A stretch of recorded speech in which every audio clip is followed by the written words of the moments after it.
आज की इस वीडियो में हम ये जानेंगे कि अपवर्तन किसे कहते हैं। देखो, अपवर्तन से हर एग्जाम में क्वेश्चन बनता है और कहीं ना कहीं आते ही हैं। साइंस में जो मेन एग्जाम होते हैं उनमें अपवर्तन पर बहुत से काफी क्वेश्चन पूछे जाते हैं। तो आज के इस वीडियो में हम ये जानेंगे कि अपवर्तन किसे कहते हैं। ठीक है, तो देखो, प्रकाश की किरण विभिन्न माध्यमों से होकर गुजरती है। कभी वो जल में घुसती है, तो कभी वो पानी में, कभी हवा में, कभी कांच में, हर जगह किरण प्रवेश करती है, पर कुछ जगह परावर्तित हो जाती है। तो जहां जहां किरण प्रवेश करती है वहां वहां के गुण को अपवर्तन कहते हैं। मतलब कि किरण का एक माध्यम से दूसरे माध्यम में प्रवेश करना अपवर्तन कहलाता है।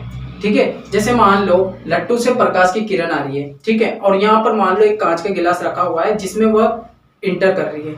तो प्रकाश की किरण ने क्या करा, वायु जो कि एक माध्यम है और जल एक माध्यम है, तो वायु से उसने किस माध्यम में प्रवेश किया, जल वाले माध्यम में प्रवेश किया।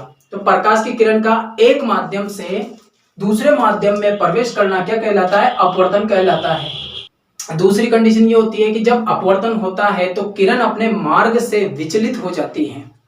ठीक है, मतलब कि इसकी पूरी परिभाषा ये होगी कि जब प्रकाश की किरण एक माध्यम से दूसरे माध्यम में प्रवेश करती है तो वह अपने मार्ग से विचलित हो जाती है, तो इसे हम अपवर्तन कहते हैं। ठीक है, जब देखो अब वो विचलन कैसे होती है, देखिए सबसे पहले हम ये देखते हैं कि जो ठोस होते हैं, ठोस, द्रव, गैस, हम ये जानते हैं कि ठोस के जो कण होते हैं वो बिल्कुल पास पास होते हैं और जो द्रव होते हैं उसके कण थोड़े दूर दूर होते हैं और गैस के कण बिल्कुल ही दूर दूर होते हैं। बस यही है अपवर्तन। अब समझ लोगे, अगर तुमने ये चीज समझ ली तो अब सब समझ जाओगे। देखो, जब प्रकाश की किरण एक माध्यम से दूसरे माध्यम में प्रवेश करती है तो उसे हम क्या कहते हैं, अपवर्तन कहते हैं। और जब यह एक माध्यम से दूसरे माध्यम में प्रवेश करती है तो वह अपने मार्ग से विचलित हो जाती है। देखो, ये है हवा और ये है जल, अब ये पानी में इंटर कर रही है। अब देखो क्या क्या घटना हुई। ये प्रकाश की किरण आ रही है ब्लू कलर की, ये प्रकाश की किरण आ रही है, ठीक है, कहां से आ रही है, हवा से आ रही है भाई। अब ये होता है अभिलंब, एक सीधी लकीर होती है जिसे हम अभिलंब कहते हैं। ठीक है, अब ये प्रकाश की किरण सीधी आ रही है लेकिन इसको सीधे जाने की जगह, यूं सीधे जाने की जगह यह अभिलंब की ओर झुक जाती है। ये अभिलंब है, इसके निकट झुक जाती है। देखो यहां से यूं जाना था लेकिन ये नीचे झुक जाती है, देखो ये जा रही है। ठीक है, तो अब यह जल से बाहर निकलती है यानी कि वापस वायु में आती है, तो यह अभिलंब से दूर हट जाती है। मतलब इसको यहां पर भी सीधा जाना था लेकिन ये क्या होती है, ऊपर चली जाती है, यूं चली जाती है, अभिलंब से दूर हट जाती है। तो ऐसा क्यों होता है, देखो कि जो जिसके कण दूर दूर होते हैं उस माध्यम को हम बोलते हैं विरल माध्यम, और जिस माध्यम के कण एकदम पास पास होते हैं, जैसे द्रव के और ठोस के कण बिल्कुल निकट निकट होते हैं, इनको बोलते हैं अपन सघन माध्यम। ठीक है, सघन माध्यम जो इसकी तुलना में सघन हो, जिसके कण इसकी तुलना में अधिक निकट हो उसे हम सघन बोलेंगे, और जिसके कण दूर दूर होंगे उसे हम विरल बोलेंगे। ये कांच है, इस कांच में देखो जो प्रकाश की किरण को यूं कि यहां से जब प्रकाश की किरण को एकदम सीधा जाना था लेकिन ये क्या हुई, टेढ़ी हो गई, यानी कि अभिलंब की ओर झुक गई, और बाहर निकलते वक्त भी ऐसा ही हुआ। ठीक है, प्रकाश की किरण को सीधा जाना था लेकिन ये अभिलंब से दूर, अभिलंब से निकट आ गई, अभिलंब के निकट आ गई। ठीक है, ये अभिलंब है प्रकाश की किरण का, देखो ये अभिलंब है, और इसके प्रकाश की किरण यूं सीधा जाना था लेकिन इसके निकट आ गई, इधर की तरफ मुड़ गई।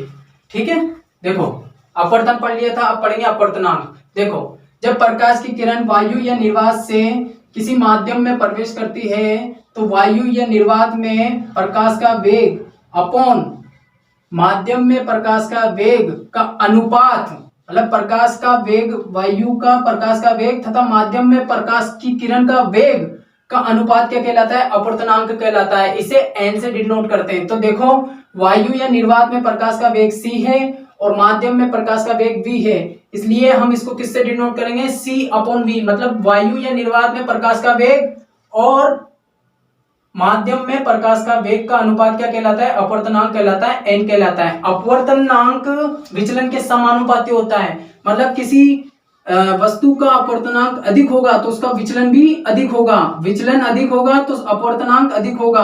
मतलब प्रकाश की किरण अपने मार्ग से ज्यादा विचलित होगी, अपवर्तनांक का मतलब ये होता है। सापेक्ष अपवर्तनांक, ये भी एक ही चीज है। देखो सापेक्ष अपवर्तनांक, जब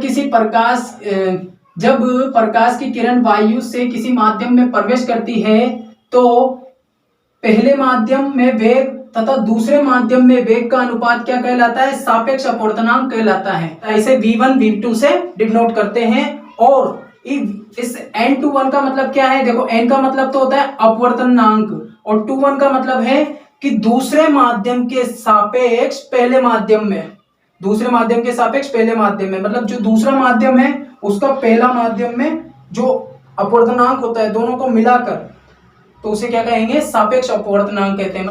तो जब किरण वायु से कांच में प्रवेश करती है या किसी भी माध्यम में प्रवेश करती है तो वो अपने मार्ग से विचलित हो जाती है, और अगर विरल से सघन माध्यम में प्रवेश करती है तो वो अभिलंब की ओर झुक जाती है। हाँ, इसकी जो संज्ञा है ये कोण है, और ये अपवर्तन कोण का जो ये संज्ञा है, ये अपवर्तन कोण है, मतलब आपतन कोण और अपवर्तन कोण का अनुपात, आपतन कोण और अपवर्तन कोण का अनुपात स्नेल का नियम कहलाता है। आपतन कोण की संज्ञा या अपवर्तन कोण की संज्ञा का अनुपात स्नेल का नियम कहलाता है। ठीक है, जो किसके बराबर होता है? जो किसके बराबर होता है? अपवर्तनांक के बराबर होता है। ये क्या है? अपवर्तनांक है कि जब कोई प्रकाश की किरण एक माध्यम से दूसरे माध्यम में प्रवेश करती है तो अपवर्तनांक की आवृत्ति में तो कोई परिवर्तन नहीं होता, लेकिन उसका वेग और तरंग दैर्ध्य बदल जाता है। ठीक है, अब अपवर्तनांक दो चीजों पर निर्भर करता है। एक तो माध्यम की प्रकृति, की माध्यम की प्रकृति कैसी है, कि जल है, कि कांच है, कि हीरा है, कि कितना सघन है, कितना ठोस है, ये बातें हम जानेंगे कि वो कितना मजबूत है, कितना ठोस है और कितने उसके कण दूर दूर हैं। ठीक है, तो एक तो माध्यम की प्रकृति पर निर्भर करता है, दूसरा तरंग दैर्ध्य पर निर्भर करता है। वायु का अपवर्तनांक कितना होता है? 1 होता है, जल का 1.33 होता है, कांच का 1.52 होता है, हीरे का 2.42 होता है। मतलब कि इधर से इधर जाएंगे तो अपवर्तनांक में वृद्धि होगी। क्यों होगी अपवर्तनांक में वृद्धि?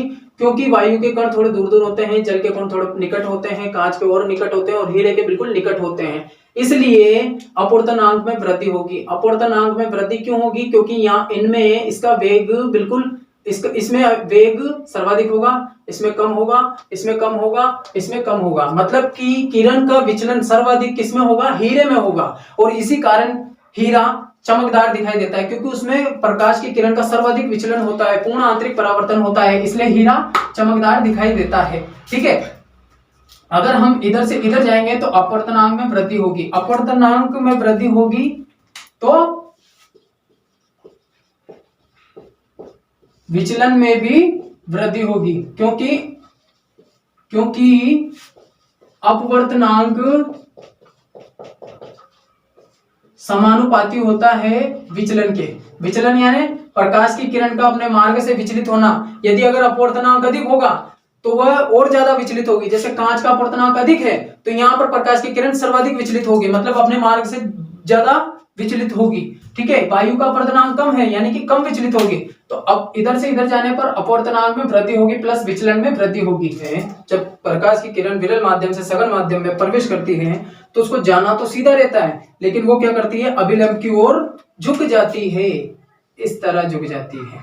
ठीक है, दूसरा उसका अभिलंब की ओर झुकेगी। दूसरा क्या होगा? उसका वेग और तरंग दैर्ध्य कम हो जाएगा, उसकी स्पीड और वेग कम हो जाएगा। क्यों? क्योंकि वहां पर बहुत सारे कण हैं। इस जगह देखो बहुत सारे कण हैं, तो यहाँ तो वेग इसका बहुत स्पीड में आ रही थी क्योंकि कोई भी कण नहीं थे, लेकिन यहाँ पर बहुत सारे कण हैं जिससे इसका वेग और जो तरंग दैर्ध्य होगा वो कम हो जाएगा, मतलब इसको चलने में दिक्कत होगी और इसका वेग और तरंग दैर्ध्य कम हो जाएगा। ठीक है, और दूसरी बात ये देखो, ये होता है इसका आपतन कोण I और ये होता है परावर्तन कोण अपवर्तन कोण R।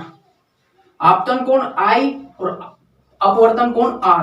तो जो आपतन कोण होता है वो अपवर्तन कोण से बड़ा होता है इस वाली कंडीशन में। ये फर्स्ट स्टेप है, मतलब इस कंडीशंस में आपतन कोण अपवर्तन कोण से बड़ा होता है, और ये सेकंड स्टेप है। इस स्टेप में क्या होता है देखिएगा, अब ये तो आप ही बता दोगे। देखो कि जब प्रकाश की किरण सघन माध्यम से विरल माध्यम में प्रवेश करती है या कांच से हवा में प्रवेश करती है, जल से हवा में प्रवेश करती है, तो क्या क्या होता है? देखो ये प्रकाश की किरण ने एंटर किया। ठीक है, प्रकाश की किरण ने एंटर किया।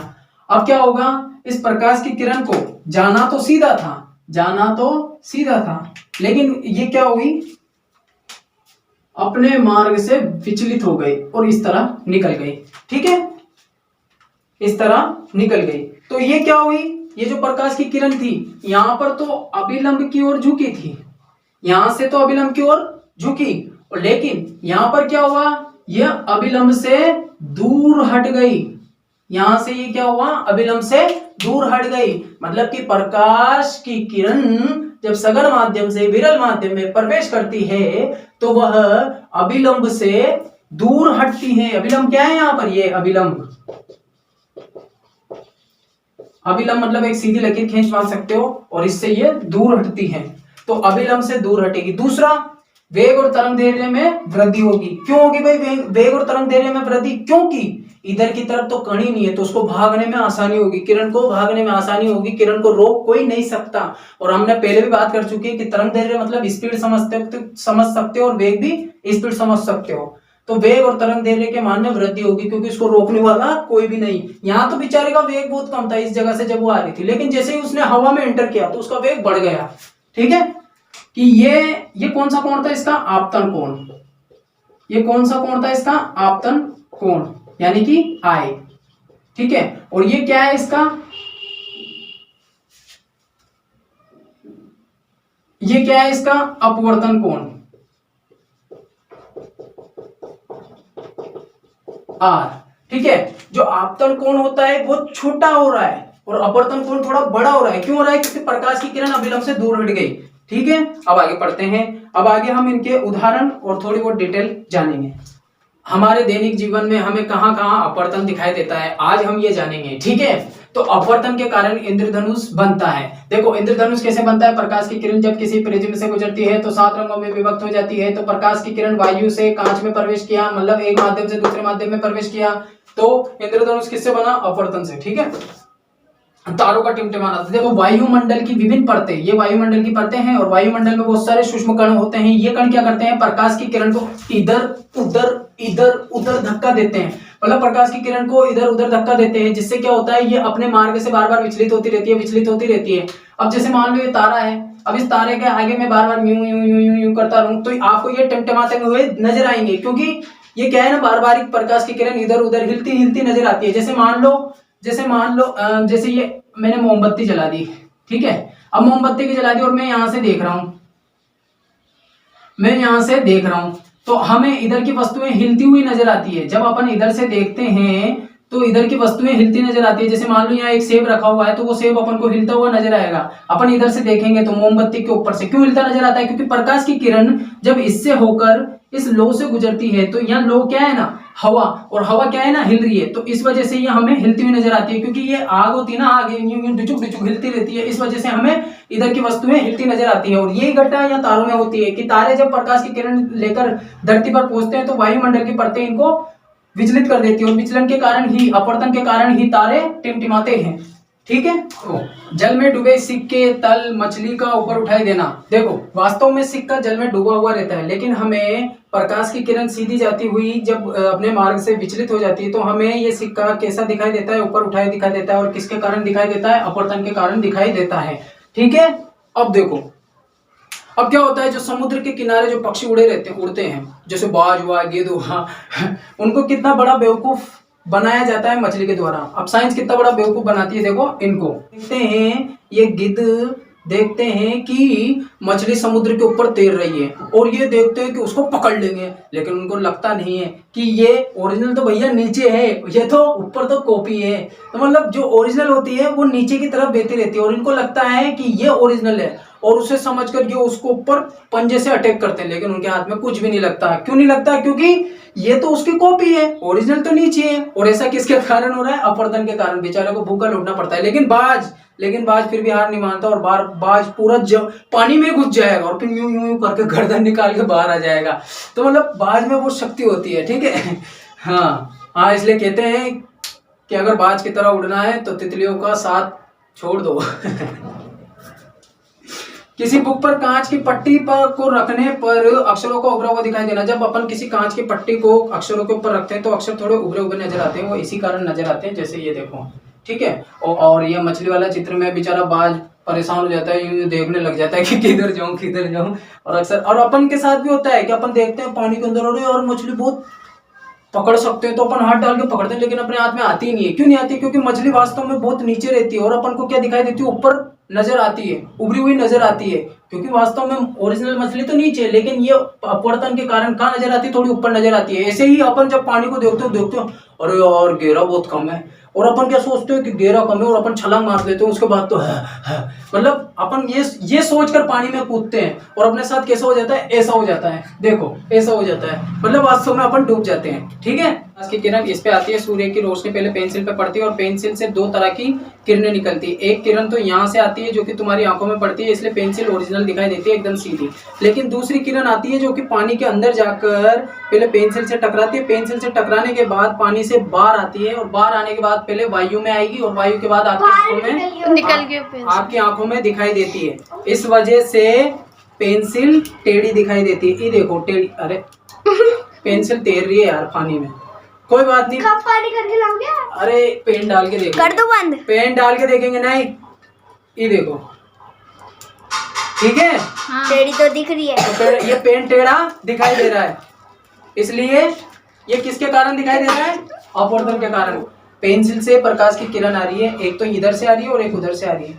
हमें ये टेढ़ी क्यों दिखाई दे रही है? क्योंकि इधर से आने वाली किरण तो हमें बता रही है कि भाई पेंसिल सीधी है, लेकिन इधर से आ रही है जो क्यों बता रही है टेढ़ी? क्योंकि जो प्रकाश की किरण आ रही है पेंसिल से होते हुए वो पहले जल में एंटर कर रही है, यहाँ से जल में गई, जल से फिर हवा में आई, हवा के बाद तुम्हारी आंखों में प्रवेश कर रही है। तो इसने एक माध्यम से दूसरे माध्यम में प्रवेश किया, इसलिए ये अपने मार्ग से विचलित हो गए और इसी कारण यह टेढ़ी दिखाई देती है। जल में डूबी वस्तु का मोटा दिखाई देना। अभी ये टमाटर है, बिल्कुल छोटा है, दिख रहा है बिल्कुल छोटा। अब देखो जैसे मैं इसको जल में डुबा देता हूँ तो इसका आकार कैसा हो जाता है? बड़ा। ये देखो, ये देखो, ये देखो, इसका आकार बड़ा हो जाता है। अब जैसे ही मैं इसे पानी में से निकालूंगा, ये देखो छोटा हो गया। मतलब अपवर्तन के कारण इसका आकार कैसा दिखाई देता है? बड़ा दिखाई देता है। इसके बाद हम बात करेंगे सूर्योदय व सूर्यास्त के बाद भी सूर्य का दिखाई देना। जैसे सूर्यास्त हो जाता है ना, उसके बाद भी सूर्य हमें क्षैतिज से ऊपर दिखाई देता है, उसका कारण है अपवर्तन।